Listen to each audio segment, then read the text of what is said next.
I am Josh Rackliffe. I have curated the lecture series for Living Walls, and I am also one of the assistant project coordinators.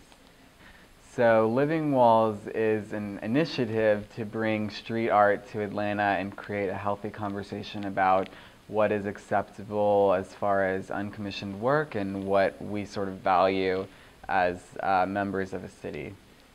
What we're trying to do is bring in artists from all over the world to kind of have this full spectrum perspective on what these artists are responding to and what they care about and how they imagine sort of beautifying an unused urban environment, which Atlanta unfortunately has plenty of.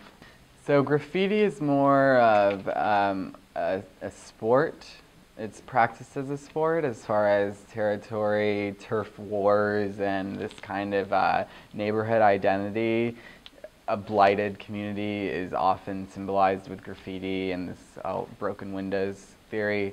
And so we're creating murals and, large-scale, time-consuming pieces of art that are showing people that you can publish artwork on the side of a building. It doesn't have to be, a half-assed tag or a picture of someone's genitals, made in haste. But it can actually be something really beautiful. And so part of my job curating the lectures was to create a panel that discusses alleged problems with uncommissioned artwork, examining this fine line between graffiti, vandalism, public art, appreciated art, high art.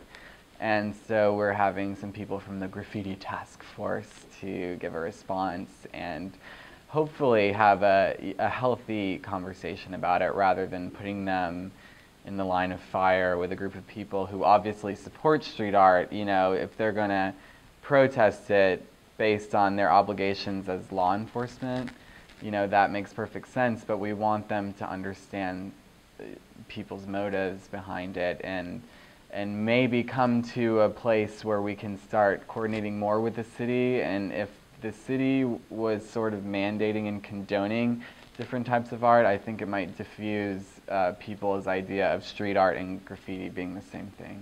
Atlanta's a prime city for this. It's bohemian, it's one of the biggest it's the urban center of the South. But it had all the necessary ingredients to house this international conference. One of the possible outcomes could be that people have a little bit more understanding and appreciation about not only the urban terrain, but also the ideals that are being shared within it and the type of art that we're making. I mean, if one person leaves the conference understanding street art differently, then I feel it's successful because it's so synonymous with graffiti that we're looking to expose people that this is a global phenomenon and people feel compelled to produce art on walls for other people. It's not like you have to traverse this old white man's institution, museums and houses of art. You can instead have it heavily publicized just based on the reason that you put it in the public. And so the goal of Living Walls is to provoke dialogue on all of this and hopefully create some sort of program where the city is commissioning murals and we can turn this into an annual event to get more people, especially Americans, aware of what's going on. Because I feel like in Europe there's a whole different angle that it's approached. And so having it here, we can talk to, our brothers and sisters domestically about our values.